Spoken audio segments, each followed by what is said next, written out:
धन्यवाद।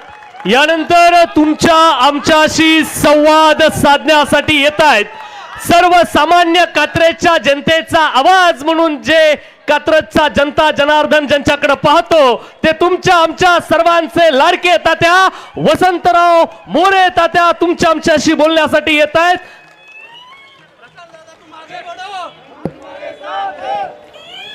धन्यवाद। आई तुळजाभवानी, छत्रपती शिवाजी महाराज, हिंदू हृदय सम्राट शिवसेना प्रमुख सरसेनापती बाळासाहेब ठाकरे, शिवसेना पक्षप्रमुख उद्धवजी ठाकरे, या अखंड महाराष्ट्राचे तरुण तडफदार 86 वर्षाचे नेते आदरणीय शरदचंद्रजी पवार साहेब, राहुलजी गांधी आणि या ठिकाणी आजच्या या हडपसर विधानसभा मतदारसंघाचे भावी आमदार प्रशांतदादा जगताप यांच्या प्रचारासाठी जमलेले सर्वच महाविकास आघाडीचे मान्यवर, आज दादांची कात्रज परिसरामध्ये ही पहिलीच जाहीर सभा होती आहे आणि त्यासाठी आदरणीय जयंत पाटील साहेब आपण या ठिकाणी उपस्थित राहिलात त्याबद्दल या भागाचा लोकप्रतिनिधी या नात्याने मी प्रथम या कात्रजच्या ऐतिहासिक नगरीमध्ये स्वागत करतो। आत्ताच अनेक वक्त्यांनी या ठिकाणी भाषणे केलीत आणि ही भाषणे करत असताना अनेकांनी विशेषतः जो आत्ताचा महत्त्वाचा मुद्दा या संपूर्ण महाराष्ट्रामध्ये चालू आहे तो म्हणजे लाडक्या बहिणींचा, आणि या ठिकाणी आज एवढ्या मोठ्या प्रमाणात आमच्या लाडक्या बहिणी उपस्थित आहेत त्या सर्व लाडक्या बहिणींचं प्रथम मी मनापासून आभार व्यक्त करतो की आपण एवढ्या मोठ्या संख्येने आज या ठिकाणी उपस्थित राहिलात।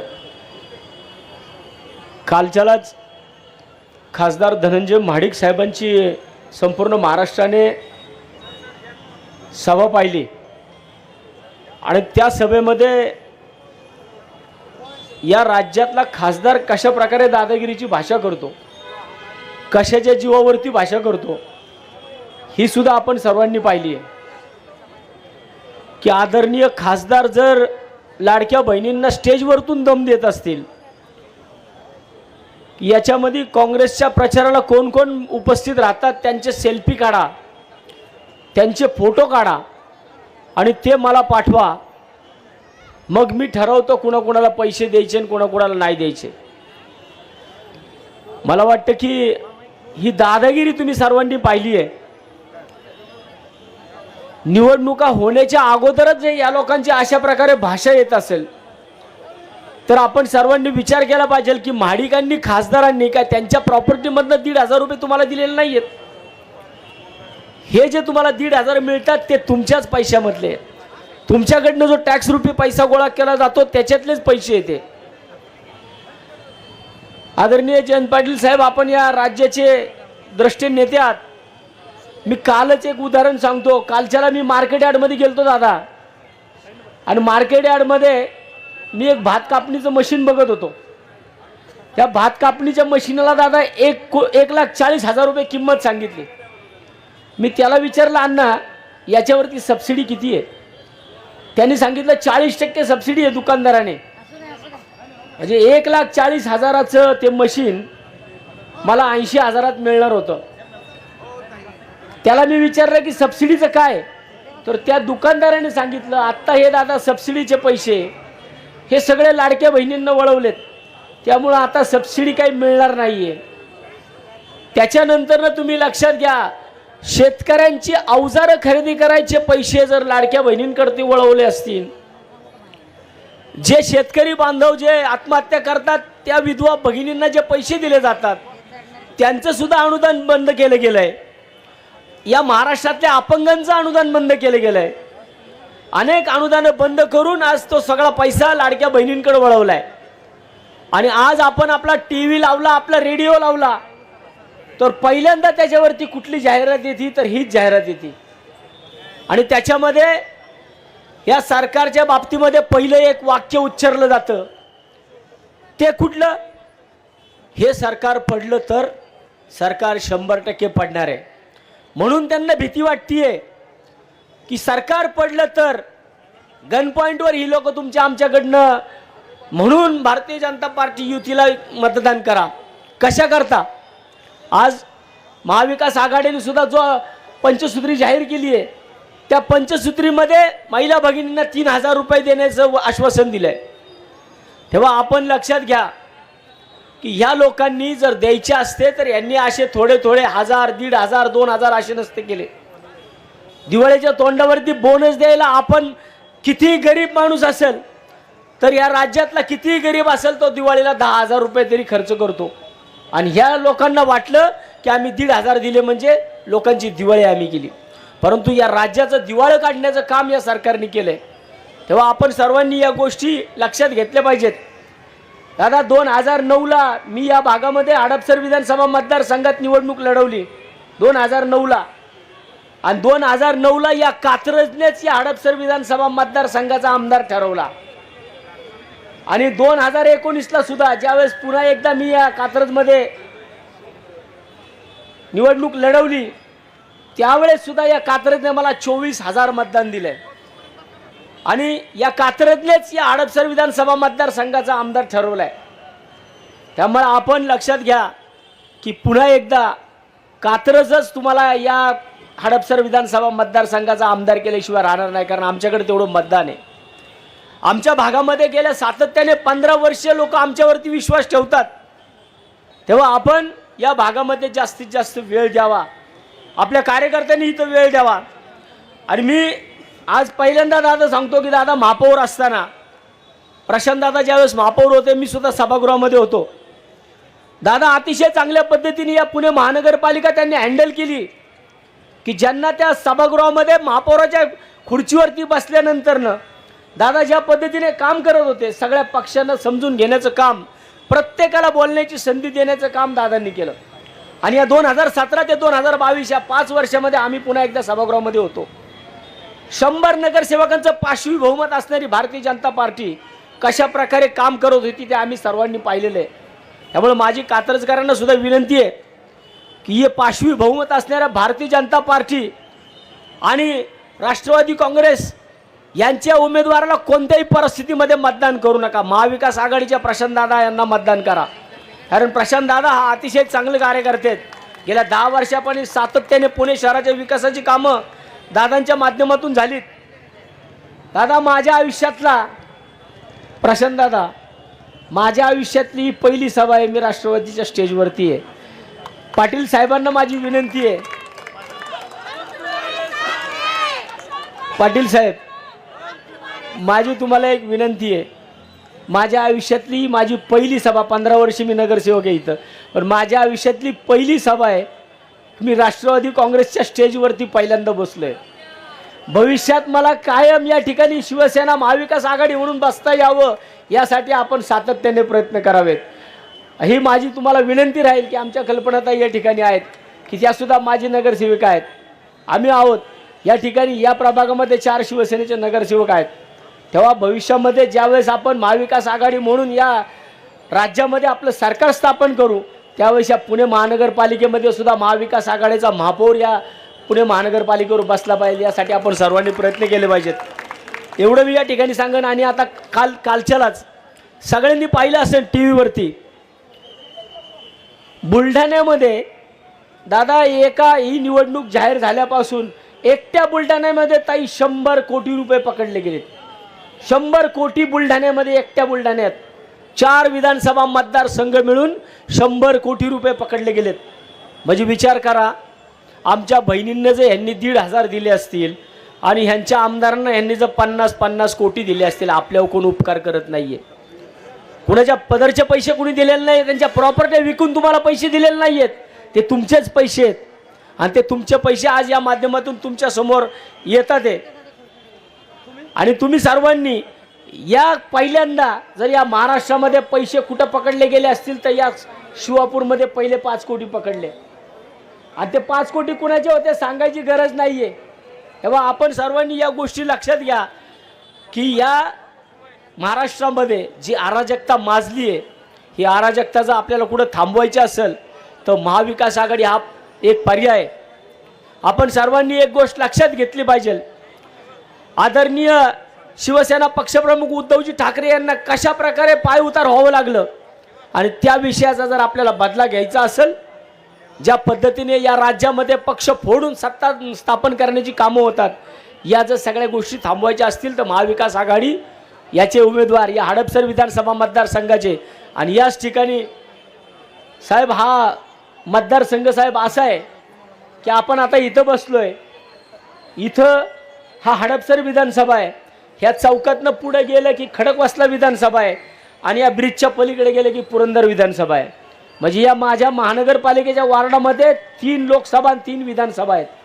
म्हणून आपण बोलताना या ठिकाणच्या सचिन दोडके जे की महाविकास आघाडीचे खडकवासल्याचे उमेदवार आहेत, आपण ती सुद्धा मतदान या ठिकाणी आहे, या लोकांच्यासाठी सुद्धा आपण आव्हान करताल एवढी मी आपल्याकडनं आशा व्यक्त करतो. आणि पुन्हा एकदा कात्रजच्या जनतेला मी नम्र विनंती करतो की अनेक आता लोक फिरतात आहे, अनेक लोक कात्रजमधल्या लोकांना सांगतात आहे की आज कात्रजमध्ये कोणत्याही परिस्थितीमध्ये यावेळेस ना वसंत मोरे उमेदवार आहे ना दुसरा कात्रजमधला कुठला उमेदवार आहे. तेव्हा तुम्ही त्यांच्याकडे बघू नका, आमच्याकडे बघा. त्या लोकांना एकच निक्षून सांगा की ज्या वेळेस कोरोना आला होता ना त्यावेळेस तुम्ही कुठं होता, त्यावेळेस वसंत मोरे रस्त्यावरती होता. आणि आता जर आमच्या महाविकास आघाडीवरती संकट आलंय तर कोणत्याही परिस्थितीमध्ये आम्ही यावेळेस महाविकास आघाडीला मतदान करणार. दादांचं 2 नंबरवरती तुतारी वाजवणारा माणूस आहे, सचिन दोडके यांचं 1 नंबरला तुतारी वाजवणारा माणूस आहे, आपल्या संजय जगतापांचं पंजाचं चिन्ह आहे. तेव्हा आपण या तिन्ही उमेदवारांना या हडपसर विधानसभा, खडकवासला विधानसभा आणि पुरंदर विधानसभा या तिन्ही ठिकाणावरून प्रचंड बहुमताने विजयी करावं एवढी मी नम्र विनंती सर्व मतदारांना करतो आणि या ठिकाणी थांबतो. जय हिंद, जय महाराष्ट्र. धन्यवाद तात्या. यानंतर तुमच्या आमच्याशी बोलण्यासाठी येत आहेत जे माजी महापौर आहेत, पुण्याच्या प्रश्नाची जाण आहे, पुण्याशी एकनिष्ठ आहेत, पवार साहेबांशी एकनिष्ठ आहेत आणि पवार साहेबांचा विचार दीन दलित शोषित पीडित वंचित या घटकांपर्यंत ज्या व्यक्तिमत्वानं पोहोचवला ते शिवशाहू फुले आंबेडकरांच्या विचारांचे आदरणीय प्रशांत दादा जगताप बोलतायत. हात वर करायचा, जोरदार टाळी वाजवायची.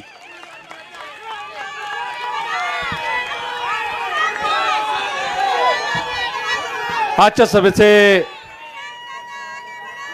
प्रमुख वक्ते तथा माझे नेते, महाराष्ट्राचे लोकप्रिय प्रांताध्यक्ष आदरणीय जयंतरावजी पाटील साहेब, मंचावर उपस्थित जिल्ह्याचे अध्यक्ष आणि माझे मार्गदर्शक माजी आमदार माननीय जगन्नाथ बापू शेवाळे, आमचे दुसरे मार्गदर्शक आणि माजी आमदार माननीय ॲडव्होकेट जयदेवरावजी गायकवाड, आमचे मार्गदर्शक माननीय अंकुश अण्णा काकडे, मंचावर उपस्थित माननीय भगवानरावजी वैराट, या हडपसर मतदारसंघाचे नेते आदरणीय वसंतदादा मोरे, माननीय निलेशदादा मगर, माननीय प्रवीण भाऊ तुपे, माननीय समीर अण्णा तुपे, माननीय योगेश बापू ससाने, माननीय सचिन भाऊ खरात, मंचावर उपस्थित माननीय विजयरावजी देशमुख, माझ्या भगिनी आणि या भागाच्या माजी नगरसेविका सौ कल्पनाताई थोरवे, माननीय संभाजीरावजी थोरवे, या मंचावर उपस्थित सर्व डॉक्टर सुनीलजी जगताप, आदरणीय मंच उपस्थित बंधू आणि भगिनींनो, येणाऱ्या 20 तारखेला महाराष्ट्र विधानसभेच्या निवडणुकीला आपण सामोरं जात आहोत. आपण हडपसर विधानसभा मतदारसंघातील समस्त नागरिक बंधू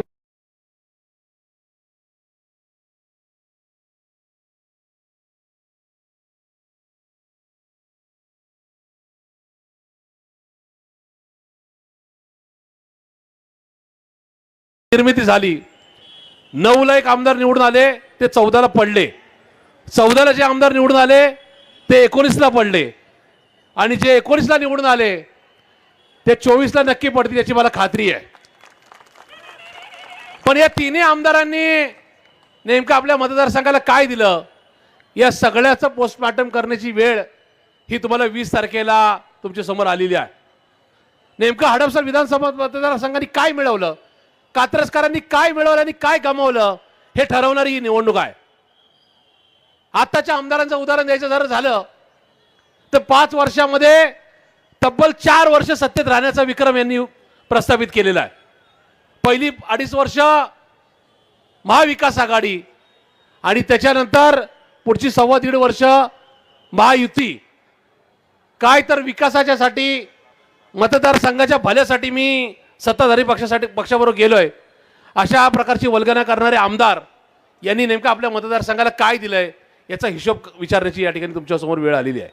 ही संधी आहे कात्रजकरांना की जे महायुतीचे उमेदवार आहेत श्री तुपे यांनी कात्रजकरांना काय दिलंय याचा जाब कात्रजकरांनी विचारला पाहिजे. त्यांनी हडपसरला काय दिलंय याचा जाब या ठिकाणी मतदारसंघाने विचारला पाहिजे. तात्यांनी जे सांगितलं तेच, कोविडच्या काळामध्ये ते नेमके कुठं होते? घरात बसून फेसबुक लाईव्हद्वारे त्या ठिकाणी तुम्हाला काय हवं आणि काय नको हे विचारत होते, सांगत होते का तुमच्याबरोबर तुमच्या या ठिकाणी मतदारसंघात, तुमच्या गावात, तुमच्या वॉर्डात येऊन तुमची चौकशी करत होते. याचा जाब विचारण्याची वेळ या ठिकाणी आलेली आहे. या मतदारसंघाने 2 विकास कामं फक्त पाहिली या संबंध 5 वर्षामध्ये. मी 3 कामांचं उदाहरण देईल.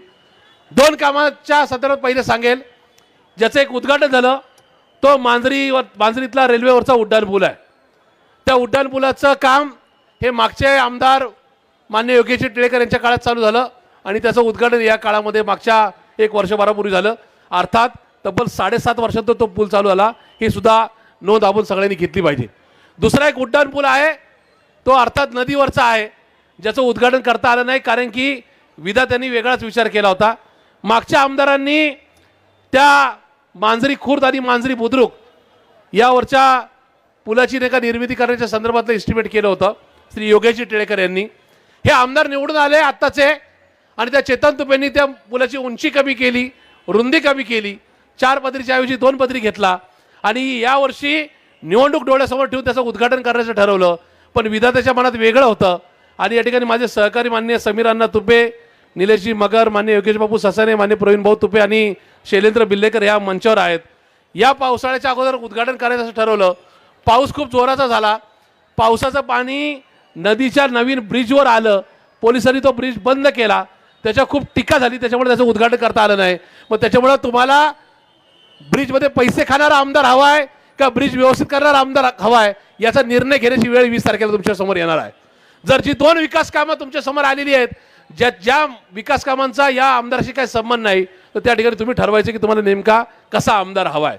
या मतदारसंघामध्ये अलीकडच्या काळामध्ये खूप वल्गना केल्या जातात की अमुक एवढे कोटी आणले, काहीशे कोटी आणले, पण नेमके त्या काहीशे कोटीमध्ये तुमच्या विकास कामांच्या संदर्भात नेमका काय निर्णय झाला हा विचार करण्याचा सुद्धा या ठिकाणी प्रश्न मी तुमच्यासमोर मांडतो. त्याचं कारण आहे की जर तुमच्या दरवाज्यातला जुना रस्ता जो वसंतरावजी मोरेंनी केलाय, जो योगेश बापू ससानेंनी केलाय, जो कल्पनाताई थोरवेंनी केलाय, आमच्या अमृताताई बाबरांनी केलाय किंवा या ठिकाणी निलेश दादा बागरांनी केलाय आणि तो रस्ता खराब झाला, त्याच्यात खड्डे पडलेत, म्हणून जर आमदारांनी डांबरीकरण केलं असेल, तो जर विकास असेल तर नेमकं विकासाची व्याख्या काय तुम्ही समजून घेण्याची गरज आहे. जर आमदारांनी या ठिकाणी एक नवीन हॉस्पिटल आणलं असतं तर तो विकास होता.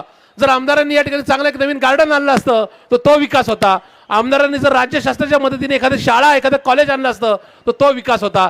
आमदारांनी जर या ठिकाणी या कात्रजकरांसाठी ग्रेड सेपरेटर आणला असता, नवीन फ्लायओव्हर आणला असता तर तो विकास होता. पण दुर्दैवाने याच्यामध्ये कुठलंच काही तुम्हाला मिळालेलं नाही. फक्त आणि फक्त या ठिकाणी रस्त्याच्या एका पुनर्डांबरीकरणाचा विषय असेल किंवा स्ट्रीट लाईट बत्तीचा विषय असेल, ते तर आमचे नगरसेवक सुद्धा या ठिकाणी काम करायला सक्षम आहेत. हा विचार करण्याची वेळ ही या ठिकाणी तुमच्यासमोर या आमच्या महाविकास आघाडीच्या वतीने आलेली आहे. आणि म्हणून माझी तुम्हाला विनंती आहे की 20 तारखेला तुम्हाला तुतारी वाजवणाऱ्या मनुष्यासमोरचं बटन दाबून प्रशांत जगतापला विजयी करायचं आहे. प्रशांत जगताप एक तुमचा प्रतिनिधी आहे. या ठिकाणी या मतदारसंघाला विकास हवा आहे, या मतदारसंघाला बदल हवा आहे आणि या मतदारसंघाला सगळ्यात महत्त्वाचा विषय गद्दारीचा शिक्का पुसून काढायचा आहे. 1960 साली या मतदारसंघाची रचना झाली. या मतदारसंघाने पहिली निवडणूक सामोरे जात असताना आजपर्यंत मागच्या 64 वर्षामध्ये एकदाही कुठला आमदार गद्दार निघाला नाही. जर त्या आमदाराला पक्षच बदलायचा आहे तर त्या ठिकाणी त्यांनी राजीनामा देऊन किंवा निवडणुकीमध्ये पराभव झाल्यानंतर पक्ष बदलून दुसऱ्या पक्षात गेलाय. पण दुर्दैवाने आपले आमदार जे आदरणीय पवार साहेबांचा फोटो डोळ्यासमोर ठेवून, तुमच्या समोर ठेवून या ठिकाणी निवडून गेले, ते पवार साहेबांना वयाच्या 83 वर्षामध्ये सोडून गेले. त्याच्यामुळे ही लढाई स्वाभिमान विरुद्ध गद्दारी आहे. एकीकडे आम्ही स्वाभिमानी नका कार्यकर्ते आहोत, तर पलीकडे गद्दार आमदार आहेत ज्यांनी 50-50 कोटी, काही आमदारांवर ते आरोप आहेत की त्यांनी 50-50 कोटी रुपये घेऊन या ठिकाणी सरकार पाडलं आणि पलीकडे गेले. त्याच्यामुळं पैसे खाणाऱ्या, खोके घेणाऱ्या आमदारांना तुम्ही निवडून देणार किंवा या ठिकाणी सच्चा स्वाभिमानी कार्यकर्त्याला निवडून देणार, हा यक्ष प्रश्न तुमच्या समोर आहे. त्याच्यामुळे माझी विनंती आहे की आपण या ठिकाणी आमच्या पाठीशी उभं राहावं. यासाठीची ही लढाई आहे. आज कात्रज विकास आघाडीने खूप सारे विषय या ठिकाणी मांडलेले आहेत. मी त्या मताशी सहमत आहे. मी एक कार्यकर्ता आहे. वसंतदादा मोरे किंवा कल्पनाताई थोरवे यांनी आमच्या अमृताताई बाबर यांनी सातत्याने विकास कामांच्या संदर्भामध्ये कामाला चालना दिली. पण ही चालना देत असताना जर या परिसरात एखादी आघाडी काही प्रश्न मांडत असेल तर त्या आघाडीच्या मताशी आम्ही बिलकुल या ठिकाणी असहमत नाही, तर सहमत आहोत. ते सगळे प्रश्न त्या ठिकाणी मांडले जातील. मला खात्री आहे की ज्या पद्धतीने आदरणीय पवार साहेबांनी या महाराष्ट्राच्या विकास कामाच्या संदर्भात कायम सातत्याने मागची 60 वर्ष आपलं योगदान दिलंय. आमचे नेते आदरणीय जयंतरावजी पाटील साहेब सातत्याने या सरकारच्या विरोधामध्ये आवाज उठवत आहेत. आज ते या मागच्या सरकारमध्ये तब्बल 18 वर्ष मंत्री राहिलेले नाही का सगळ्यात सर्वोच्च नेते आहेत. मला खात्री आहे की त्यांच्या नेतृत्वाखाली या राज्यामध्ये सरकार येईल. अर्थात महाविकास आघाडीचा कोण मुख्यमंत्री असेल ते या ठिकाणी आदरणीय पवारसाहेब, मान्य सोनियाजी गांधी आणि मान्य उद्धव साहेब ठरवतील. पण ते ठरवत असताना सरकार आपलं येत आहे, सरकार तुमचं येत आहे. या ठिकाणी हे सरकार आल्यानंतर या कात्रज परिसरामध्ये जे नवीन फ्लायओव्हर हवेत ते आमचं सरकार देईल. या कात्रजमध्ये उद्या मांगडेवाडीपर्यंत एखादा ग्रेड सेपरेटर पाहिजे असेल किंवा त्या ठिकाणी अंडरपास पाहिजे असेल तर तो आम्ही देऊ. या कात्रजकरांना जे आमच्या भगिनी कल्पनाताई थोरवेंनी सांगितलं की माझ्या महापौरपदाच्या काळामध्ये 8.5 कोटीची पाण्याची लाईन आपण या ठिकाणी सँक्शन केली, त्या संदर्भात पुढचं पाऊल टाकून नव्या टाक्या देऊन कात्रजकरांना 24/7 म्हणजे 24 तास पाणी पुरवठा देण्याचा शब्द सुद्धा मी या निमित्ताने देऊ इच्छितो. पण त्या ठिकाणी तुम्हाला निर्णय 20 तारखेला या बाजूचा घ्यायचा आहे. अन्यथा जे आमदार 5 वर्ष गायब राहिले, तुमच्या एरियात आले नाही, तुमच्या परिसरामध्ये फिरले नाही, ज्यांनी कोविडच्या काळामध्ये गायब राहणं पसंत केलं, ज्यांनी तुम्हाला न विचारता या ठिकाणी गद्दारी करून पवारसाहेबांच्या बरोबर या ठिकाणी द्रोह केला, पवारसाहेबांची गद्दारी केली आणि पलीकडच्या काठात गेले, त्यांना या ठिकाणी मतदान करायचं काय एका स्वाभिमानी कार्यकर्त्याला मतदान करायचं आहे याचा निर्णय आपण या ठिकाणी घ्यायचा आहे. आज या सगळ्या परिसरामध्ये एकतरी नवीन प्रकल्प आला का याचा निश्चित अंतःकरणाने मननपूर्वक या ठिकाणी चिंतन मनन करून विचार करा. जर कात्रजकरांना हडपसर विधानसभा मतदारसंघाला एकही नका या ठिकाणी नवीन प्रकल्प मिळाला नसेल तर आपण या ठिकाणी महायुतीला मतदान करणार आहात का महाविकास आघाडीला करणार आहात याचा विचार करण्याची सुद्धा या ठिकाणी वेळ आलेली आहे. आम्ही तुम्हाला या ठिकाणी आश्वस्त करू इच्छितो, या परिसरामध्ये मागच्या बाजूला तब्बल 2200 हेक्टर जागा आहे वन विभागाची, ज्या ठिकाणी हे पश्चिम महाराष्ट्राचा प्रवेशद्वार आहे. सातारा, सांगली, कोल्हापूर जी या ठिकाणी छत्रपती शिवाजी महाराजांची कर्मभूमी राहिलेली आहे. जरी जन्मभूमी पुणे असेल तर या परिसरात त्या परिसरातील नागरिक हे छत्रपती शिवाजी महाराजांचं वंशजांचं जिल्हा म्हणून त्या ठिकाणी पाहतात. कोल्हापूरमध्ये छत्रपती शाहू महाराजांची या ठिकाणी जन्मभूमी म्हणून पाहतात. मी शब्द देऊ इच्छितो, आमचं सरकार आल्यानंतर त्याच 2200 हेक्टरमध्ये आम्ही शिवप्रताप गाथा नावाची नवीन शिवसृष्टी उभी करू. शिवसृष्टीसारखीच एक सृष्टी ज्या ठिकाणी शिवाजी महाराजांनी कात्रजचा घाट दाखवला, त्या घाटामध्ये छत्रपतींच्या नावाने एक नवीन इतिहास निर्माण करू. हा शब्द तुम्हाला मी या ठिकाणी देऊ इच्छितो. आज बरीच नका मुद्दे मला सांगायचे आहेत, पण या ठिकाणी आदरणीय जयंत पाटील साहेबांची पुढची सभा आहे त्याच्यामुळे मी जास्त बोलणार नाही. पण एक नक्की मला सांगायचं आहे, काही मंडळी आता गद्दार निघतायत. आताचे विद्यमान आमदार गद्दार निघाले आणि पवारसाहेबांशी त्यांनी द्रोह केला. मुळातच ज्या पवारसाहेबांनी इथं निलेश दादा बसलेत, माझा एक मोठा भाऊ जो 2007 पर्यंत पुण्याचा उपमहापौर होता, ते विद्यमान नगरसेवक होते. जे आताचे आमदार आहेत त्यांनी 2004 साली पवारसाहेबांची गद्दारी केली. ही त्यांची पहिली गद्दारी नाहीये. त्यावेळेस 1999 त्यांचे वडील या पक्षात आले, त्यांच्यावर ते आले. 2004ला त्यांनी गद्दारी करून पक्षाच्या विरोधात निवडणूक लढवली. 4ला गद्दारी केल्यानंतर सुद्धा 6ला त्यांना परत पक्षात घेण्यात आलं. का तर त्यांच्या वडिलांची इज्जत ठेवून, त्यांच्या वडिलांचा सन्मान ठेवून घेण्यात आलं. आणि असं असताना माझे बंधू निलेशजी बगर हे त्यावेळेस विद्यमान नगरसेवक होते, उपमहापौर होते. त्यांचं तिकीट कट करून त्यांना त्या ठिकाणी या हडपसरमधून उमेदवारी देण्यात आली. आमच्या प्रवीण भाऊ तुपेंना बाजूला ठेवण्यात आलं आणि त्या ठिकाणी उमेदवारी देत असताना आज या सगळ्या परिस्थितीमध्ये ज्या पवारसाहेबांनी त्यांना नगरसेवक केलं, शहराचा अध्यक्ष केलं, विरोधी पक्षनेता केलं, शहर सुधारणा समितीचा अध्यक्ष केलं, आमदार केलं, त्याच पवारसाहेबांना वयाच्या 83 वर्षामध्ये ते सोडून गेलेत. आणि हे सोडून जात असताना काही गद्दार अलीकडच्या पलीकडच्या पक्षात त्यांना साथ देत आहेत. मी तुम्हाला एवढं सांगू इच्छितो, नेमकं काय आहे, नेमकं काय या ठिकाणी गद्दार आणि स्वाभिमानाचा विषय आहे. सोनियाजी गांधी ह्या आपल्या काँग्रेसच्या नेत्या आहेत, ज्या सोनियाजी गांधी आज वयाच्या 82 वर्षामध्ये कॅन्सर बरोबर संघर्ष करतायत. त्यांची या सरकारने ईडीच्या माध्यमातून चौकशी केली. 18 तास त्या सोनिया गांधी महिला असून कॅन्सरग्रस्त असून त्याची चौकशी झाली, त्यांना वॉशरूमला जाऊन देता आलं नाही. त्याचा जाब तुम्ही मतदानातून विचारणार आहे का नाही, हा प्रश्न मी तुम्हाला या निमित्ताने करू इच्छितो. जर वयाच्या 83 वर्षामध्ये पवारसाहेबांचं कुटुंब फोडण्यात आलं असेल, पवारसाहेबांचा पक्ष फोडण्यात आला असेल, पवारसाहेबांना या ठिकाणी पायाला भिगरी लावून फिरण्यासाठी मजबूर केलं गेलं असेल, तर तुम्ही त्या ठिकाणी या गद्दारांचा पराभव करणार का नाही, हा प्रश्न या निमित्ताने मला आपल्याला करायचा आहे. जे उद्धव साहेब या ठिकाणी स्वर्गीय बाळासाहेब ठाकरे यांचे वंशज आहेत, त्यांचे सुपुत्र आहेत, त्यांचा आजारपण असताना त्यांचं सरकार पाडण्यात आलं.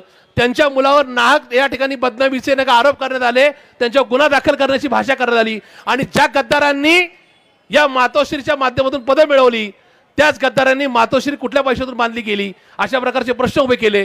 त्या गद्दारांना तुम्ही धडा शिकवणार का नाही हा प्रश्न या निमित्ताने. तुमचं तुतारी वाजवणाऱ्या मनुष्याला देणारं मत हे गद्दारांना त्या ठिकाणी कातरचा घाट दाखवणार आहे.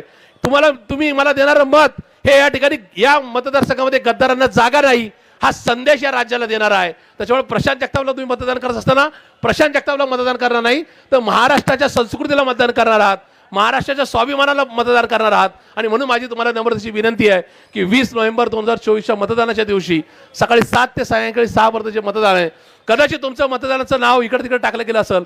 जे मतदार महाविकास आघाडीला मतदान करतात त्या ठिकाणी त्यांचं नाव कुठेतरी अलीकडे पलीकडे टाकलं जातं. कारण की माझा लोकसभेचा अनुभव असा आहे की इथल्या मतदारांची नावं कुठेतरी मुंडव्याला कुठेतरी नका मांजरीला टाकण्यात आली होती. त्याच्यामुळं या सगळ्या नका गोष्टीचा विचार करून मतदान कुठं जरी असलं तरी आम्हाला गद्दार आमदार नकोय. उद्याच्या काळातला कोणी जरी नगरसेवक आमदार असेल तर त्याला हा धडा असेल की जो गद्दारी करेल त्याची गद्दारी आम्ही ह्याच भूमीत गाडू, त्याला आम्ही इथंच पाडू. ह्या विचार रुजवण्याकरता महाराष्ट्राची संस्कृती दाखवण्याकरता या ठिकाणी तुतारी वाजवणाऱ्या मनुष्यासमोरचं बटन दाबून मला आपण निवडून द्यावं ही या ठिकाणी नम्रतेची विनंती करतो. या ठिकाणी जाता जाता मी तुम्हाला एवढंच सांगेल, तुम्ही माझ्यावर विश्वास का ठेवावा. तर या ठिकाणी माझे सभागृहातले जुने सहकारी आज या मंचावर आहेत, मान्य वसंतदादा मोरे आणि कल्पनाताई थोरवे. 2004ला पुण्याच्या मेट्रोचा प्रवास सुरू झाला.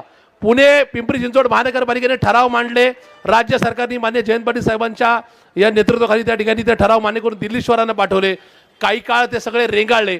पुण्याची मेट्रो तब्बल 12 वर्ष पुण्याला मिळू शकली नाही. या ठिकाणी आदरणीय पवार साहेबांनी प्रशांत जगतापला पुणे शहराचा महापौर केला. मी पुण्याचा महापौर फेब्रुवारी 2016 झालो.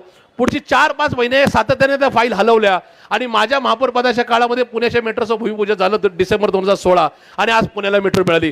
जर पुण्याला 12 वर्षांतर मेट्रो प्रशांत जगताप देऊ शकतो तर या ठिकाणी कात्रजकरांना आणि हडपसरकरांना त्याचा विकास सुद्धा देऊ शकतो. हा माझा तुम्हाला शब्द आहे. 24/7 नावाच्या पाण्याच्या योजनेच्या माध्यमातून आम्ही तुम्हाला या ठिकाणी पाण्याच्या टाक्या दिल्यात. या ठिकाणी तात्या सांगतील की होय प्रशांत जगतापच्या काळामध्ये 24/7 या पाण्याची योजना मार्गी लागली. त्यामुळे कात्रजकरांना नव्या टाक्या, नवे या ठिकाणी पाण्याच्या लाईन्स ह्या कल्पनाताई थोरवे आम्ही देऊ हा शब्द या निमित्ताने या ठिकाणी देतो. माझा तुम्हाला एक शब्द आहे, आज या सगळ्या परिस्थितीमध्ये मान्य पवार साहेबांनी आणि मान्य जयंत पाटील साहेबांनी खूप मोठी भूमिका घेतली. आम्ही लोकसभेला 48 पैकी 10 जागा घेतल्या. या ठिकाणी पवार साहेबांची क्षमता मोठी असताना सुद्धा जयंत पाटील साहेबांची क्षमता मोठी असताना सुद्धा कमी जागा घेतल्या. आज सुद्धा विधानसभेला कमी जागा घेऊन आम्ही लढतोय. 87 जागा आम्ही घेतल्या, 96 तुम्हाला दिल्यात, 102 काँग्रेसला दिल्यात. याचाच अर्थ आम्हाला संदेश क्लिअर द्यायचा आहे की जे आमदार खोक्याने विकले जातात, जे खासदार खोक्याने विकले जातात, ती घाणेरडी संस्कृती या महाराष्ट्रातून पुण्यातून घालवायची. त्यासाठी आम्ही हा छोटेपणा घेतलाय आणि तो छोटेपणा आम्ही पुढे सुद्धा कायम ठेवू. आपण तुम्हाला कुणालाही या ठिकाणी वाऱ्यावर सोडणार नाही. उद्याच्या 3 महिन्यांनी होणाऱ्या महापालिकेच्या निवडणुकीमध्ये काँग्रेस असेल किंवा शिवसेना उद्धव साहेबांचा पक्ष असेल या सगळ्यांना बरोबर घेऊन जाऊ. पण या ठिकाणी ही त्यावेळेची आघाडी मजबूत करण्याकरता आज तुम्ही या ठिकाणी पेरणी चांगली करावी. आज या निवडणुकीमध्ये तुम्ही आम्हाला भक्कमपणाने साथ द्यावी ही नम्रतेची विनंती या ठिकाणी करतो. आणि जे नका शेवटचा मुद्दा या ठिकाणी सांगू इच्छितो. आज हडपसर मतदारसंघामध्ये 2 प्रकारच्या रिक्षा फिरतात प्रचाराच्या, समोरच्या उमेदवाराच्या 2 प्रकारच्या कचेरी लागतात. एक आहे कोंडवा सय्यदनगर भागातल्या मुस्लिम परिसरातल्या निवडणूक कचेरी आणि त्या भागात फिरणाऱ्या रिक्षा. काय गंमत आहे बघा, प्रशांत जगताप तुमच्यासमोर महाविकास आघाडीचा उमेदवार आहे. मला माझ्या नेत्यांनी शिकवलं, मान्य पवार साहेबांनी, मान्य सुप्रियाताईंनी, मान्य जयंत पाटील साहेबांनी, आमचे खासदार डॉक्टर अमोल कोल्हे साहेबांनी की आपण जे खरे आहोत ते खरेपणा घेऊन जनतेपर्यंत जायचा. आमच्या रिक्षा आणि आमच्या कचेरीवर जे बोर्ड्सवर फोटो आहेत ते सगळे समान आहेत. जे हिंदूंच्या भागामध्ये आहेत त्याच्यावर जे फोटो आहेत ते मुसलमान भागामध्ये आहेत. जे मुसलमान भागामध्ये रिक्षा फिरतात त्याच्यावर जे नेत्यांचे फोटो आहेत ते हिंदू भागामध्ये सुद्धा आहेत. पण समोरचे जे माझ्या समोरचे उमेदवार आहेत जे खोके सरकारमधले आहेत त्यांच्या कचेऱ्या जाऊन तुम्ही पहा. कोंडव्यामध्ये ज्या कचेऱ्या आहेत त्याच्यावर मोदींचा फोटो नाही, त्याच्यावर एकनाथ शिंदेचा फोटो नाही, त्याच्यावर देवेंद्र फडणवीसांचा फोटो नाही. का तर त्या ठिकाणी मुसलमानांना वाटावं की मी तुमचाच उमेदवार आहे. आणि ज्या ठिकाणी हिंदू एरिया आहे त्या ठिकाणी ज्या रिक्षा फिरतात त्या ठिकाणी जी निवडणूक कचेरी आहे तिथं मात्र मोदींचा फोटो आहे. ही भाजपच्या कार्यकर्त्यांना आणि एकनाथ शिंदेजींच्या कार्यकर्त्यांना सुद्धा ही समज आहे की बाबांनो तुमचा वापर हा जिथं तुमची मतं आहेत त्या ठिकाणी घेतली जातात. त्याच्यामुळं समोर बसणारा जो समाज आहे, जो हिंदू आहे, मुसलमान आहे, ख्रिश्चन आहे, त्यांनी समजून घेण्याची गरज आहे. एवढी बनवाबनवी करणारा आमदार जर तुम्हाला पाहिजे असेल तर त्या ठिकाणी तुम्ही ठरवायचं की तुम्हाला गद्दार आमदार हवाय, बनवाबनवी करणारा आमदार हवाय का एक सच्चा कार्यकर्ता आहे जो आपली भूमिका घेऊन सगळ्या एरियामध्ये, हिंदूंच्या असेल, मुसलमानच्या असेल किंवा ख्रिश्चनांच्या किंवा बौद्धांच्या एरियामध्ये असेल, जैनांच्या एरियामध्ये असेल, तीच भूमिका घेऊन जातो. आपली भूमिका बदलत नाही. ती भूमिका नका घेणारा प्रशांत जगताप आहे. आणि म्हणून या उद्याच्या काळामध्ये तुम्ही या सगळ्या परिसराचा चांगला विकास करण्याकरता, या परिसराचा सर्वांगीण या ठिकाणी विजयरथ पुढे नेण्याकरता प्रशांत जगतापच्या नावावर समोरचं बटन दाबून या ठिकाणी आम्हाला विधानसभेत पाठवावं. मी उद्याच्या काळामध्ये संसदपटू पुरस्कार तेव्हाच घेईल ज्या वेळेस माझ्या भाषणामुळं, म्हणजे इथं मान्य जयंत पाटील साहेब आम्हाला खूप थोरले आहेत, ज्यांची नका तब्बल 35 वर्षाची कारकीर्द राहिलेली आहे. त्यांनी तर खूप भाषणं केली आहेत पण पुरस्कारासाठी कधी धडपड केली नाही. पण आताचे आमदार या ठिकाणी स्वतःला संसदपटू पुरस्कार विजेता म्हणून सांगतात. त्यांना माझं खुलं आव्हान आहे या सभेच्या माध्यमातून, त्यांनी एक प्रश्न दाखवावा की त्यांच्या सभागृहातल्या भाषणामुळं या प्रश्नाच्यासाठी विधानसभेच्या अध्यक्षांनी, मुख्यमंत्र्यांनी शब्द दिला आणि तो प्रश्न मार्गी लागला म्हणून त्यांना संसदपटू पुरस्कार मिळाला. असं एक उदाहरण सांगावं. मी निवडणुकीमध्ये मत सुद्धा मागणार नाही, हा शब्द तुम्हाला या निमित्ताने देतो. पण एक खात्री आहे मला की या ठिकाणी फक्त सभागृहातल्या हजेरीच्या नका जीवावर त्या ठिकाणी उत्तम संसदपटू पुरस्कार दिलेला आहे. त्यामुळे तुम्ही समजून घेण्याची गरज आहे की नेमका पुरस्कार घेणारे लाभार्थी हे फक्त सरकारचे प्रतिनिधी म्हणून त्यांना पुरस्कार मिळाला आहे काय आपला प्रश्न सोडवण्यासाठी पुरस्कार मिळाला आहे, याचा सगळ्याचं चिंतन मनन करून येणाऱ्या 20 तारखेला राष्ट्रवादी काँग्रेस पार्टी शरदचंद्रजी पवार अर्थात महाविकास आघाडीचे सगळे घटक पक्ष, काँग्रेस, शिवसेना, उद्धवजी ठाकरे साहेबांचा पक्ष, त्याचबरोबर राष्ट्रवादी काँग्रेस पार्टी शरदचंद्रजी पवार पक्ष, केजरीवाल साहेबांचा आम आदमी पक्ष, शेकाप, भाकप, माकप, समाजवादी पार्टी, RPI, सचिनजी खरात या पक्षाचा प्रतिनिधी म्हणून प्रशांत सुदामराव जगताप या नावासमोरचं तुतारी वाजवणारा मनुष्य या चिन्हासमोरचं बटन दाबून मला आपण आपला प्रतिनिधी म्हणून तुमच्या घराचा एक सदस्य म्हणून विधानसभेत पाठवावं ही नम्रतेची विनंती करून आपली रजा घेतो. धन्यवाद. जय हिंद, जय महाराष्ट्र, जय महाविकास आघाडी. पाटील साहेब एकच मिनिट घेतो. आपल्या राजकारणाला समाजकारणाची जोड देणारे ऍडव्होकेट संभाजीराजे थोरवे साहेब आपलं मनापासून सरशास स्वागत. आणि यानंतर लोकांमधले लोकांसाठीचे आदरणीय जयंतरावजी पाटील साहेब, संयमाचा तोल साहेब तुमचा सुटत नाही, हृदयातलं प्रेम कार्यकर्त्यांचं आटत नाही. राजकारणाच्या गदीत लक्ष साधून खेळायचं असतं, जोर लावून दांडून चिन्नीला कोलायचं असतं. जल्लोष आणि कोलाहार कानाआड करावा लागतो, डोळा ठेवून चिन्नीवर करेक्ट झेल झेलावा लागतो. जयंत नक्षत्र चैतन्य नुसतं, अरे तराजून प्रेम कधी तोलायचं नसतं. आणि जिथं जयंत पाटील तिथं जास्त काय बोलायचं नसतं. यानंतर बोलतायत जयंतरावजी पाटील साहेब. पहिलं ह्याच्या नेहरू शर्टाच्या रंगाला माझं ऑब्जेक्शन आहे, ह्याची नोंद घ्या. मागच्या वेळी भेटला त्यावेळी जॅकेट पण तसल्या रंगाचं होतं. मी म्हणतो कोण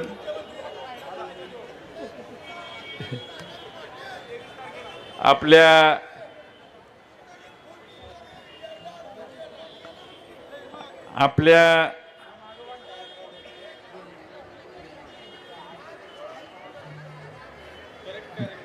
पुणे महापालिका क्षेत्राचे अध्यक्ष आणि राष्ट्रवादी काँग्रेसचे आणि आपल्या हडपसर विधानसभा मतदारसंघाचे आपले अधिकृत महाविकास आघाडीचे उमेदवार माननीय प्रशांत जगताप साहेब, आमचे ज्येष्ठ नेते जयदेव गायकवाडजी, वसंतराव तात्या मोरे, या ठिकाणी उपस्थित असणारे अंकुश काकडे, या निमित्ताने इथं उपस्थित असणारे विजयराव देशमुख, कल्पनाताई थोरवे, समीर तुपे, या ठिकाणी उपस्थित असणारे प्रवीण तुपे, निलेश मगर, सुनील जगताप, स्वातीताई पोकळे, जिल्हा राष्ट्रवादीचे ग्रामीणचे अध्यक्ष जगन्नाथ बापू शेवाळे, भगवान वैरट, सचिन खरात,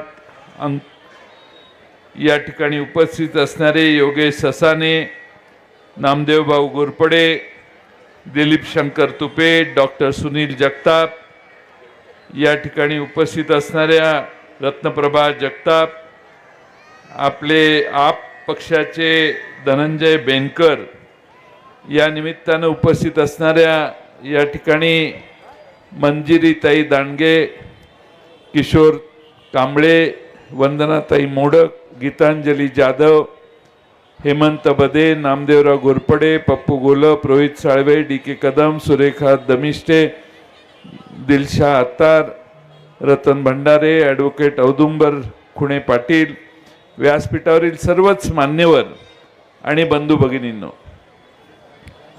हडपसर विधानसभा मतदारसंघात महाविकास आघाडीचे, राष्ट्रवादी काँग्रेस शरदचंद्र पवार पक्षाचे उमेदवार म्हणून प्रशांत जगताप यांना आदरणीय पवार साहेबांनी उमेदवारी दिलेली आहे, पक्षाने उमेदवारी दिली आहे. गेल्या अनेक वर्षात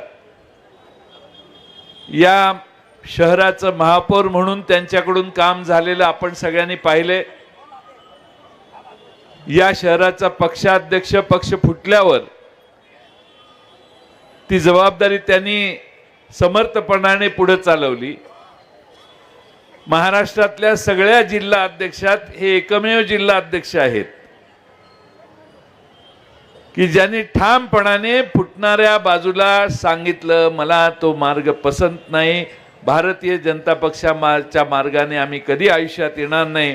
ज्यांच्या विरोधी आम्ही लढाई केली, आंदोलनं केली, त्यांच्या बाजूला जाऊन बसणं मला नैतिकदृष्ट्या योग्य वाटत नाही. मी काय येणार नाही, परत मला काही फोन करू नका. एवढा स्पष्ट विचार असणारा कार्यकर्ता जनतेसाठी जास्त महत्वाचा असतो असं मला वाटतं. ज्याला विचारच नाही तो कुठेही जाऊन बसायला तयार असतो, तो कालांतरानं लोकांच्या स्मृतीतून कमी होतो. पण प्रशांत जगताप हे असे कार्यकर्ते आहेत, असे नेते आहेत की ज्यांनी स्पष्टपणानं सांगितलं, मला तिकडे येणं शक्य नाही, तुम्ही मला परत फोन करू नका. आज प्रशांत जगताप यांनी अशा वेळी निर्णय घेतला, सगळेच पवार साहेबांना साथ देणारे, पण प्रशांत जगताप या शहराचे अध्यक्ष होते म्हणून त्यांचा उल्लेख करतोय. अशा वेळी निर्णय घेतला की जेव्हा राष्ट्रवादी काँग्रेसमध्ये कोण राहिले का असं ओळखण्याची पाळी आलेली होती. आणि मला मनापासून आनंद आहे की लोकसभेच्या निवडणुकीत देखील आम्ही सगळ्यांनी चांगल्या प्रमाणे महाविकास आघाडीत चांगल्या पद्धतीनं काम करण्याचा प्रयत्न केला. महाराष्ट्राने 48 पैकी 31 जागेवर भारतीय जनता पक्षाचा आणि त्यांच्या मित्रांचा पराभव केला. आणि त्यानंतर महाराष्ट्रातलं सरकार घाबरलं आणि म्हणेल त्या गोष्टी कबूल करायला लागले.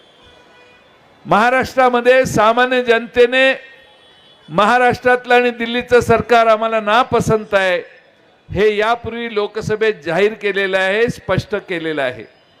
आता आपल्या सगळ्यांची जबाबदारी आहे उद्याच्या विधानसभेमध्ये एकनाथ शिंदेंचं सरकार पराभूत करणं आणि महाविकास आघाडीचं, तुमचं आमचं, शाहू फुले आंबेडकरांच्या विचाराचं सरकार सत्तेत आणणं. उद्या आपण सगळ्यांनी 20 नोव्हेंबरला मतदान करण्यासाठी जाल, त्यावेळी तुतारी वाजवणारा माणूस हे चिन्ह लक्षात घ्या. आमचा एक प्रॉब्लेम झालाय, आमचं घड्याळ चोरीला गेलेलं आहे, त्यामुळे जरा प्रॉब्लेम झालेला आहे. आता चोरीला गेलेला माणूस आम्हाला दिसतोय, त्याच्या खिडकीत आमचं घड्याळ दिसतंय, पण शरद पवार साहेबांनी निर्णय घेतला त्या घड्याळाचे काटे काही पुढे जात नाहीत, आपण नवं चिन्ह घेऊ. आणि म्हणून तुतारी वाजवणारा माणूस हे आता आमचं चिन्ह आहे.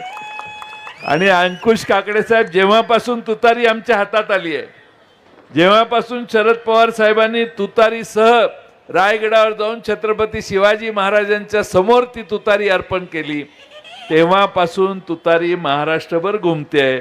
तुतारीवर उभं राहिलं तर निवडून येतं असा सर्वत्र महाराष्ट्राच्या जनतेचा समज झालेला आहे.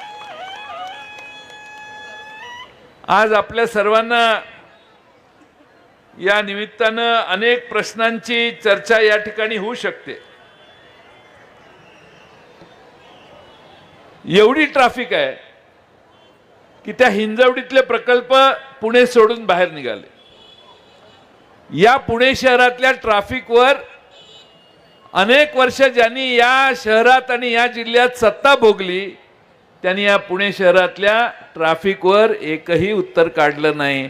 1000-1500 ॲक्सिडेंट दरवर्षी होतात आणि दुर्दैवाने त्याच्यावर उपाय योजना काढण्याची कुठलीही पावलं उचलली नाहीत. आता रिंग रोड म्हणे जाहीर केलेलं आहे, पण अद्याप काम चालू झालेलं नाही. का तर त्याचं टेंडर वगैरे सगळं आमच्या सोयीनं करायचं होतं. टेंडर करत असताना जरा व्यवस्थितपणाने मॅनेज करायला आम्हाला जरा थोडासा जास्त वेळ गेला. माणसं रस्त्यावर मरू देत, पण आमचं जमलं पाहिजे म्हणून आम्ही जरा टेंडर उशिरा काढलं. आता काम सुरू होईल, काय हरकत नाही. पण खरं म्हणजे या पुणे शहर हे शिक्षणाचं माहेरघर, पण कायदा व सुव्यवस्था कुठे आहे? आमच्या पुणे शहराला आता दुसरी ओळख ही लोक करून द्यायला लागली आहेत यांच्या नाकर्तेपणामुळं. हे कदाचित ड्रगचं एक वेगळं केंद्र होतंय का अशी भीती भारतात या ड्रग कंट्रोल करणाऱ्या लोकांच्या मनात यायला लागलेली आहे. रुग्णालयामधून देखील ससून सारख्या ड्रगची सर्रास चोरी विक्री व्हायला लागली आहे. आज आपण कोयता गँग आपण बघितली कात्रज आणि सिंहगड रोडला. पुण्यातल्या इतर भागातही कोयता गँग सक्रिय झाली आहे. दहशतीचं वातावरण पुण्यातल्या बऱ्याच भागात आहे. यांना साध्या कोयता गँगचा बंदोबस्त करता आला नाही. हे काय राज्यात कायदा आणि सुव्यवस्था ठेवणार? आज या ठिकाणी आपण पुण्यातल्या ट्रॅफिकचा प्रॉब्लेम पूर्वी हिंजवडीला वाढायला लागला, आता खराडीला वाढायला लागला, मगर पट्ट्याला देखील आज पुणे शहरातल्या ट्रॅफिकचा त्रास व्हायला लागला. आणि म्हणून पुण्यातल्या उद्योगांना आता बाहेर जाण्याची इच्छा का निर्माण होते आहे याचं कधीतरी आज डोकावून विचार सरकारने केलाय का आणि याच्यावर काही उपाययोजना सरकारने केलाय का त्याचं उत्तर आज फारसं स्पष्टपणानं आपल्या समोर नाही. या पुणे शहरातले अनेक प्रश्न आहेत. हे प्रश्न सोडवण्यासाठी आपण प्रयत्न करू, त्यात काही शंका नाही. पण पुण्याचा महापौरच विधानसभेवर जर गेला, ज्याने पुण्याचं महापौर पद सांभाळलेलं आहे, तीच व्यक्ती जर विधानसभेत गेली तर सगळ्या पुणे शहराला प्रशांत जगतापांच्या उमेदवारीचा फायदा होईल असा आम्हा सगळ्यांना विश्वास आहे. आणि म्हणून प्रशांत जगतापांची उमेदवारी या मतदारसंघात आम्ही दिलेली आहे. खरं म्हणजे आपल्या सगळ्यांचं दैवत छत्रपती शिवाजी महाराज. छत्रपती शिवाजी महाराजांचा भारतीय जनता पक्षाने नेमणुका केलेल्या वेगळ्या मोठ्या पदावरचे व्यक्ती किती वेळा अपमान करतात याला काही मर्यादा राहिलेली नाही. सतत मधल्या काळात राज्यपाल कोश्यारी काहीतरी बोलले, मधल्या काळात आता काल परवा अमित शहा बोलले. अमित शहा म्हटले की रामदास स्वामींनी अनेक तरुण मुलं एकत्रित केली आणि छत्रपती शिवाजी महाराजांच्या समोर त्यांच्या बाजूने ताकद उभी केली. वसंतराव मोरे लक्ष आहे की नाही तुमचं त्यांच्या विधानावर अमित शहांच्या? शिवाजी महाराजांचं महत्व कसं कमी करायचं हे पदोपदी अमित शहा असतील,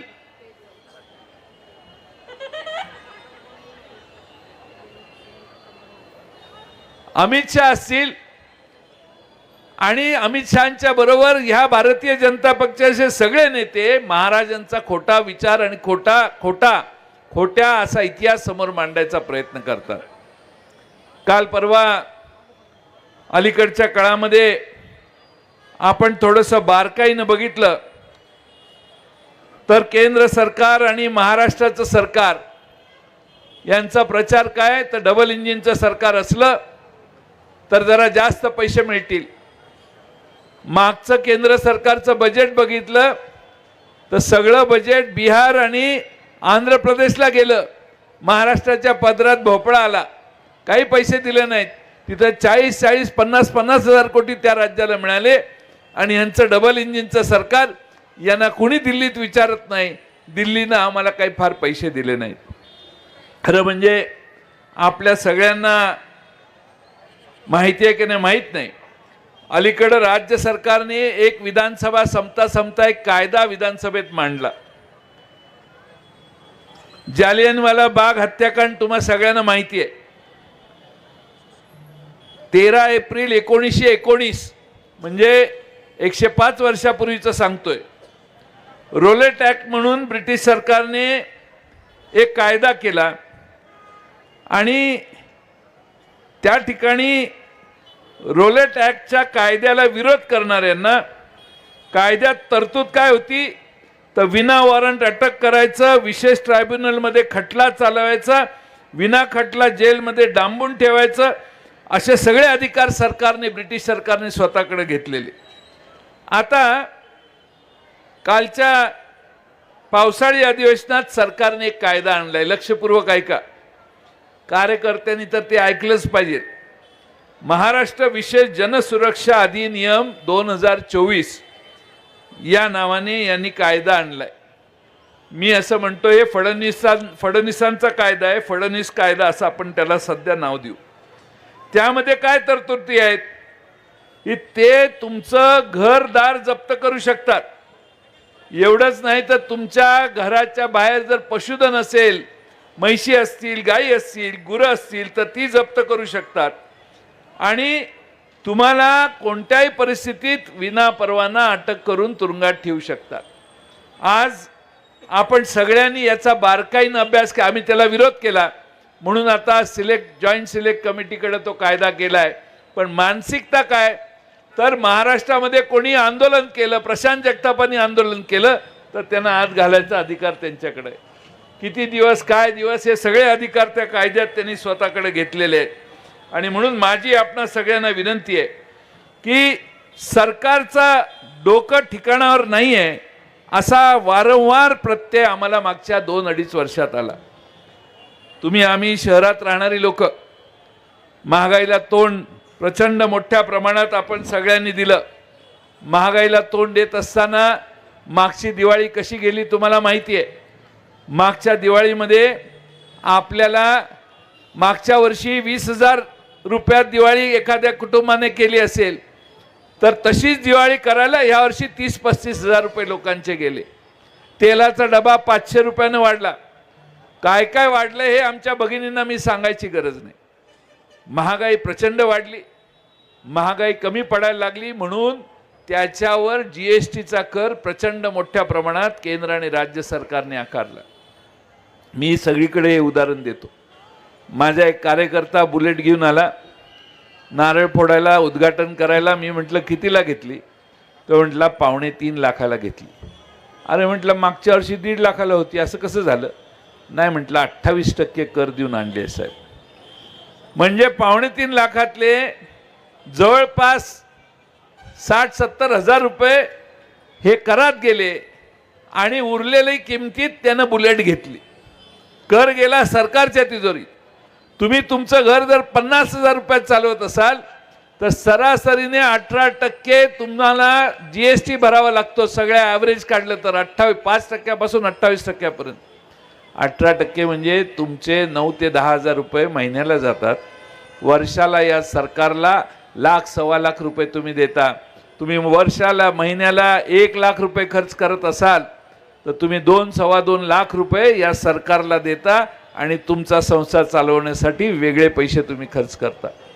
म्हणजे आपल्या खिशातून यांनी सगळं घेतलेलं आहे. आपल्या खिशातनं या सरकारला किती पैसे जातात? महाराष्ट्र सरकारने 30,000 कोटी रुपये, महाराष्ट्र सरकार आणि केंद्र सरकारला मागच्या महिन्यात 30,000 कोटी रुपये आपण महाराष्ट्रातल्या जनतेने दिले. मला वाटलं दुसऱ्या राज्यांनी पण एवढेच दिले असतील. थोडासा अभ्यास केला तर 8,000 कोटी, 11,000 कोटी, 12,000 कोटी त्याच्यावर राज्य नाही. मित्रांनो, आपण सगळ्यांनी आपल्या खिशाला तोशीस लावली, यांच्या ताब्यात पैसे दिले आणि पाहिजेल तशी उधळपट्टी या लोकांनी महाराष्ट्रात केलेली आहे.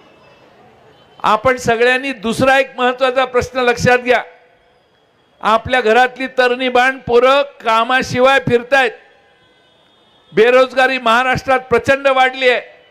कारण काय तर या महाराष्ट्रातले सगळे उद्योग बाहेर जायला लागले. 17 उद्योग महाराष्ट्रात येत होते ते बाहेर गेले.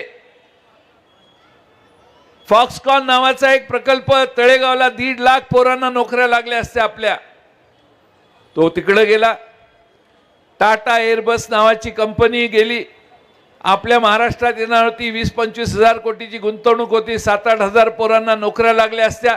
काल गेल्या 2 आठवड्यापूर्वी नरेंद्र मोदी साहेबांनी बडोद्याच्या शेजारी टाटा एअरबसचं उद्घाटन केलं. भूमिपूजन नाही, उद्घाटन. प्रकल्प सुरू पण झाला तिकडे. पण मुख्यमंत्र्यांना आणि 2 उपमुख्यमंत्र्यांना केंद्र सरकार, नरेंद्र मोदी आणि अमित शहांना जाब विचारण्याची यांची ताकद नाही, मानसिकता नाही. महाराष्ट्राच्या बाजूने हे बोलतच नाही. महाराष्ट्र आंदोलन दिलेला आहे गुजरातला. महाराष्ट्र गुजरातच्या दावणीला बांधण्याचं काम एकनाथ शिंदे आणि त्यांच्या 2 सहकाऱ्यांनी केलं, हे मित्रांनो विसरू नका. आज दुर्दैवानं महाराष्ट्रामध्ये आम्ही आमच्या मुलांना नोकऱ्या मिळत नाहीत म्हणून आम्ही संताप व्यक्त करतो, पण राज्याचे मुख्यमंत्री त्याच्यावर काही प्रतिक्रिया देत नाहीत. विधानसभेत मी विचारलं, अहो असं कसं? तर एकनाथ शिंदे म्हटले, जयंतराव, कालच मी पंतप्रधानांना भेटून आलेलो आहे आणि पंतप्रधानांनी सांगितलंय की याच्यापेक्षा मोठा प्रकल्प आम्ही तुम्हाला देऊ. मी म्हटलं, साहेब मोठा म्हणजे? नाही, नरेंद्र मोदींनी सांगितलंय मला, जयंतराव तुम्ही चिंता करू नका, ह्याच्यापेक्षा मोठा प्रकल्प देऊ. मी सारखं विचारत होतो कुठला प्रकल्प, त्यांनी सांगितलं तुम्ही चिंता करू नका. आता एकनाथराव शिंदेंची मुदत संपली, त्यांचं सरकार, आता त्यांची सरकारची मुदत संपली. आता माझ्या लक्षात आलंय की एकनाथ शिंदे बोलत नाहीत, पण कृतीने त्यांनी सांगितलं, नरेंद्र मोदींनी सांगितलं याच्यापेक्षा मोठा प्रकल्प देऊ, म्हणजे भोपळा देऊ, असा त्याचा अर्थ आम्ही सगळे काढतो. महाराष्ट्राच्या वाट्याला काही नाही. केंद्र सरकारने काही केलं तर त्याच्या विरोधी बोलण्याची यांची ताकद नाही. बेरोजगारीची समस्या दिवसेंदिवस वाढली. मी तुम्हाला 2च उदाहरणं देतो. मी महाराष्ट्राचा अर्थमंत्री होतो, त्यावेळी महाराष्ट्राचं दरडोई उत्पन्न गुजरातपेक्षा चांगलं होतं. आम्ही 2ऱ्या, 3ऱ्या, 4थ्या क्रमांकाला होतो. आज दुर्दैवाने काय चित्र आहे? आम्ही 11व्या क्रमांकावर खाली गेलोय. गुजरात लय आपल्या पुढे गेलाय. कधीपासून झालं? 2016 पासून महाराष्ट्र गुजरातच्या खाली गेला. दरडोई उत्पन्न कमी म्हणजे महाराष्ट्रातली जनता गुजरातच्या जनतेपेक्षा कमी श्रीमंत आहे. गुजरातमध्ये जास्त उत्पन्न आहे, गुजरातमध्ये दर माणशी जास्त उत्पन्न आहे, म्हणजे गुजरातची माणसं महाराष्ट्रापेक्षा गरीब आहेत असा त्याचा अर्थ निघतो. आणि याचा अर्थ जर असा निघत असेल तर हे कुणामुळे झालं? तर जेव्हा नरेंद्र मोदी आणि देवेंद्र फडणवीस केंद्र आणि महाराष्ट्रात बसले तेव्हापासून आमची अधोगती सुरू झाली. दुसरा एक महत्त्वाचा मुद्दा सांगतो. एक 8 दिवसापूर्वी पेपरला तुम्ही वाचलं असेल, भारताच्या सकल उत्पन्नात महाराष्ट्राचा वाटा नेहमी 15% असायचा. यावर्षी पहिलं वर्ष आहे की भारताच्या सकल उत्पन्नात आमचं 15% उत्पन्न आता 13% खाली आलं. 2% घसरण म्हणजे काही लाख कोटी रुपये आम्ही कमी घेतले, कमी निर्माण केले, संपत्ती कमी निर्माण झाली. याचा अर्थ स्पष्ट आहे की आमची अधोगती झाली.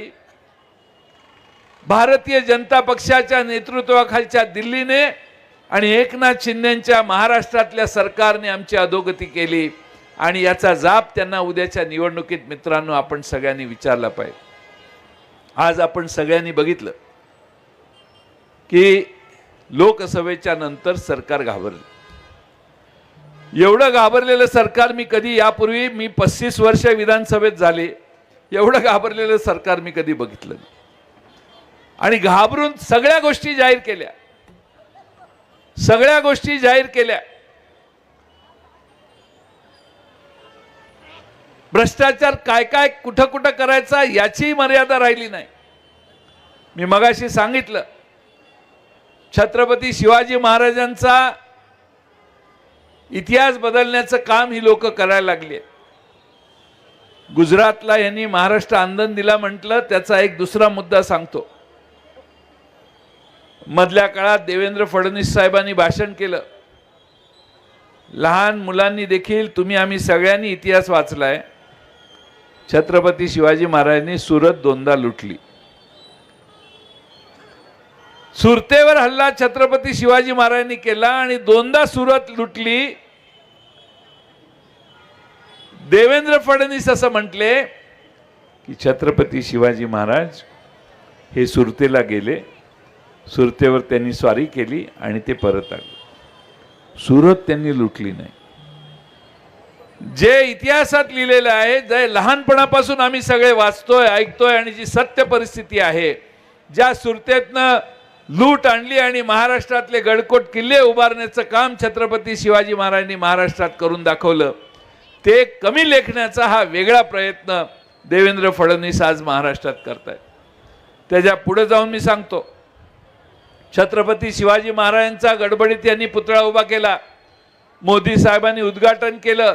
लोकसभेच्या आधी शिवाजी महाराजांचा पुतळा उभा केला की मतं आपल्याला जास्त मिळतील, या गडबडीत यांनी हा पुतळा उभा केला. त्याच्या आधी पूर्वी 19 सालच्या आधी पुतळा स्मारक मुंबईच्या समुद्रात उभं करायचं होतं. मग बोटीनं देवेंद्र फडणवीस साहेबांनी आमच्या नरेंद्र मोदी साहेबांना समुद्रात नेलं आणि पाण्यावर यांनी भूमिपूजन केलं. पाण्यावर भूमिपूजन मी आयुष्यात पहिल्यांदा बघितलं. आज तो पुतळा उभा नाही, स्मारक उभं नाही, ठीक आहे. पण मालवणला जो उभा केला पुतळा, तो पुतळा या लोकांनी अशा पद्धतीने उभा केला की 8 महिन्याने तो पुतळा कोसळला. शिवाजी महाराजांचा स्वाभिमान प्रत्येकाला आहे, त्या प्रत्येकाला वाटलं की महाराष्ट्राचा स्वाभिमान कोसळला. एकनाथ शिंदे साहेब म्हटले की ते वारं फार आलं म्हणून पुतळा कोसळला. मी गेलो तिथं, का बाबा असं काम मुख्यमंत्र्यांना कळलेलं दिसतंय म्हटलं की का पुतळा कोसळला, म्हणून मी गेलो बघायला. दुसऱ्या दिवशी तिथल्या लोकांना विचारलं वारं कुठून आलं, ते म्हटले इकडं वारं आलं. पुतळा कुठं पडला, त्याच बाजूला पडला. म्हणजे ज्या बाजूनं वारं आलं त्याच बाजूनं पुतळा कोसळला. पण महाराष्ट्राचे मुख्यमंत्री सांगतात वाऱ्यामुळे पुतळा कोसळला. एक साधं नारळाचं झाड वाकलं नाही, एखादा आंब्याचं झाड खाली कोसळलं नाही, पण महाराजांचा पुतळा का कोसळला, तर ह्यांनी पुतळा उभा करताना त्यात भ्रष्टाचार केला आणि भ्रष्टाचार केल्यामुळे यांची प्रवृत्ती सगळ्यातच आहे. पण छत्रपती शिवाजी महाराजांचा पुतळा उभा करताना देखील त्यांनी ते सोडलं नाही. हे तुम्ही सगळ्यांनी मित्रांनो लक्षात घ्या. याचं प्रायश्चित्त महाराष्ट्राने त्यांना उद्याच्या 20 नोव्हेंबरला द्यायचं आहे. आपल्या सगळ्यांना माझी विनंती आहे की उद्या महाराष्ट्रभर अनेक ठिकाणी मी जाऊन आलोय. उद्या महाराष्ट्रात महाविकास आघाडीचं सरकार येणार ही आता काळ्या दगडावरची रेष आहे. पण आमचं सरकार आल्यावर आम्ही तुम्हाला काय देणार? एक विकासाची पंचसूत्री राहुल गांधी, शरद पवार साहेब आणि उद्धव ठाकरे साहेब यांनी मिळून महाराष्ट्राला जाहीर केलेली आहे. त्यातला पहिला मुद्दा आहे की आमचं सरकार आल्यानंतर आम्ही महालक्ष्मी योजना चालू करणार आणि महालक्ष्मी योजनेत आमच्या महाराष्ट्रातल्या भगिनींना 3000 रुपये देण्याचा निर्णय आमच्या महाविकास आघाडीने केलेला आहे. दुसरा त्यातला निर्णय आहे की आमच्या भगिनी, आमच्या आया बहिणी महाराष्ट्रात कुठेही एसटीनं फिरताना त्यांना कंडक्टर तिकीट मागणार नाही. महाराष्ट्रातल्या सगळ्या महिला मोफत महाराष्ट्रभर प्रचार करू शकणार. आज सुशिक्षित बेरोजगारांना 4000 रुपये बेकार भत्ता द्यायचा निर्णय आम्ही घेतलेला आहे. आमचं सरकार आल्यावर आम्ही त्यांना देऊ. दुसऱ्या बाजूने आरोग्याचं एक मोदी साहेबांनी कार्ड काढलेलं, तुम्हाला आठवतं की नाही माहीत नाही, 5 लाख रुपयापर्यंत तुम्हाला विम्याचं सुरक्षा कव्हर देण्याचा त्याने निकाल घेतलेला होता देशातल्या सगळ्या जनतेला. असा कोण आहे का इथं माहीत चालाल की ज्याला 5 लाख रुपयेचं कार्ड घेऊन गेला आणि साई स्नेह हॉस्पिटल, रुबी हॉस्पिटल किंवा आणखीन कुठल्या मुंबईच्या किंवा पुण्याच्या हॉस्पिटलमध्ये ते कार्ड दाखवलं आणि तुम्हाला सांगितलं नाही नाही तुम्ही ॲडमिट व्हा, तुम्ही काय पैशाची चिंता करू नका. असं कुणाचं झालं असेल तर सांगा.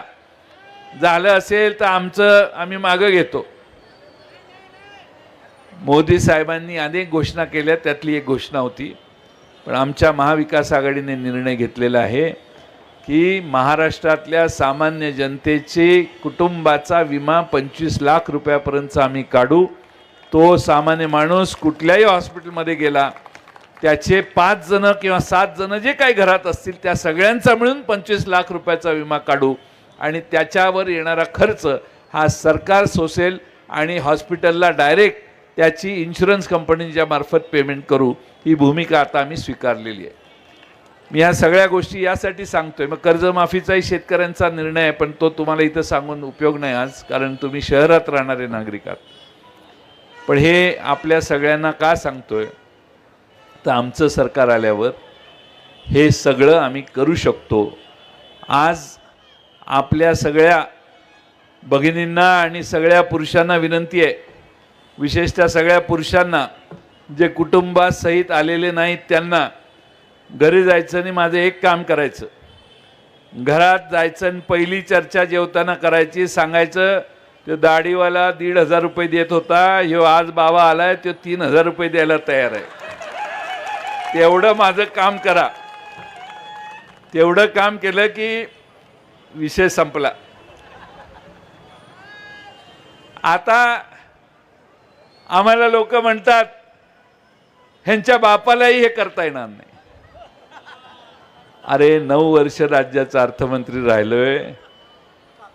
महाराष्ट्रातल्या जनतेला अतिशय विश्वासानं सांगतो की तुमच्या आयुष्यातल्या प्रत्येक विषयाला स्पर्श करणारा आमचा जाहीरनामा आजच दुपारी जाहीर झालेला आहे. तो जाहीरनामा उघडून बघा. महाराष्ट्रातल्या सामान्य माणसांना राष्ट्रवादीने प्रश्न विचारलेले की सूचना करा, त्या सूचनांचं संकलन महाविकास आघाडी समोर आम्ही मांडलं. काँग्रेसनेही काही सूचना केल्या, शिवसेनेनेही काही सूचना केल्या आणि त्यातून आम्ही जाहीरनामा तयार केलेला आहे. आणि माझा विश्वास आहे की महाराष्ट्राला तो जाहीरनामा मान्य होईल.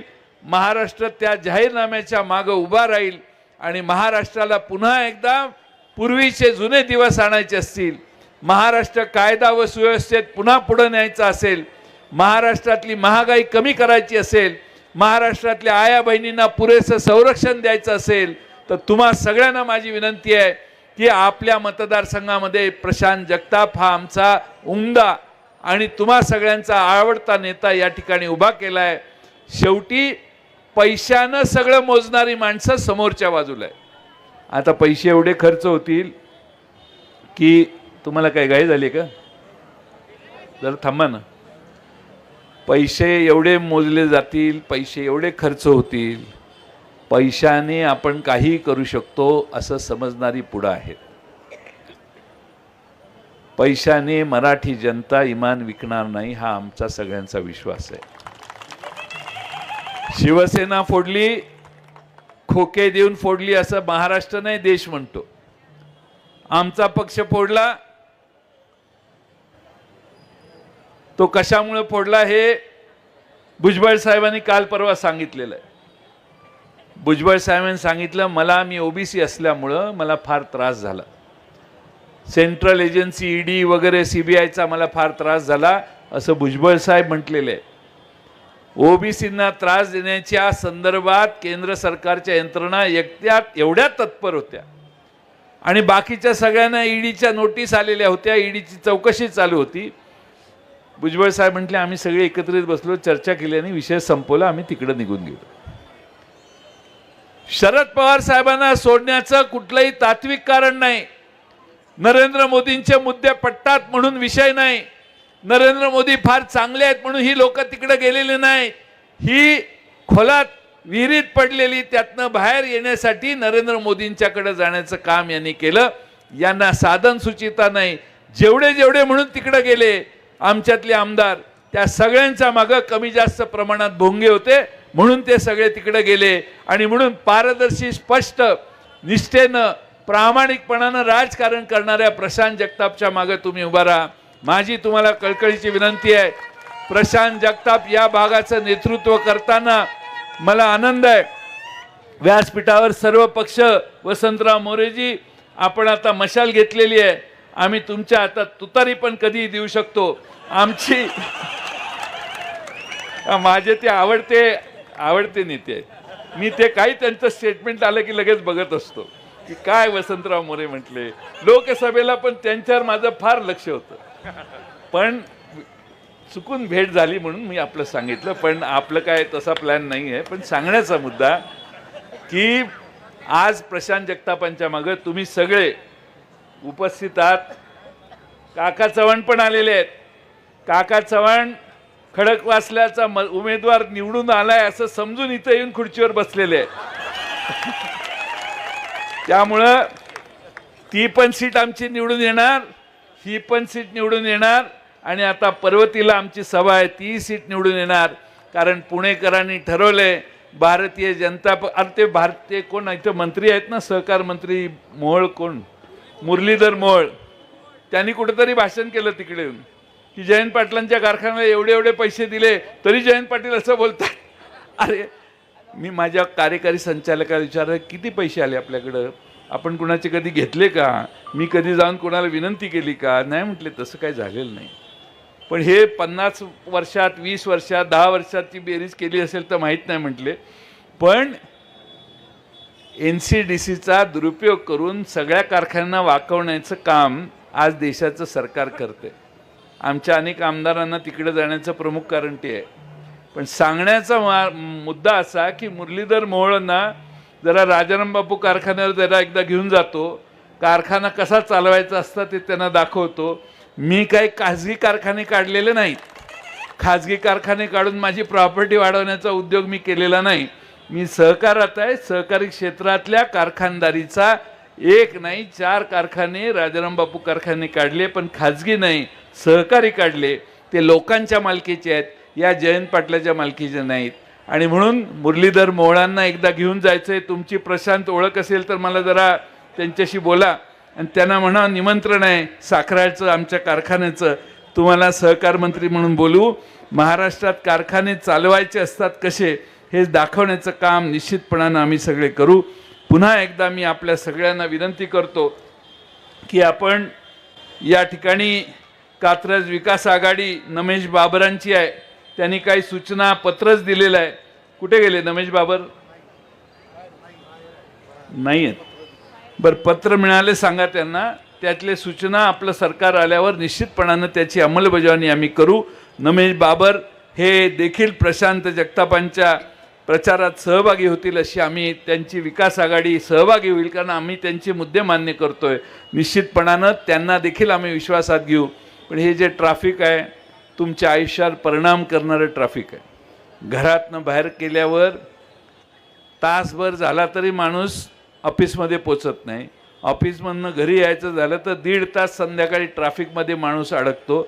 याच्यावर उपाय काढण्यासाठी आणि पुणे शहरातले प्रश्न सोडवण्यासाठी प्रशांत जगतापांच्या सारख्या माजी महापौराला महाराष्ट्राच्या विधानसभेत पाठवा.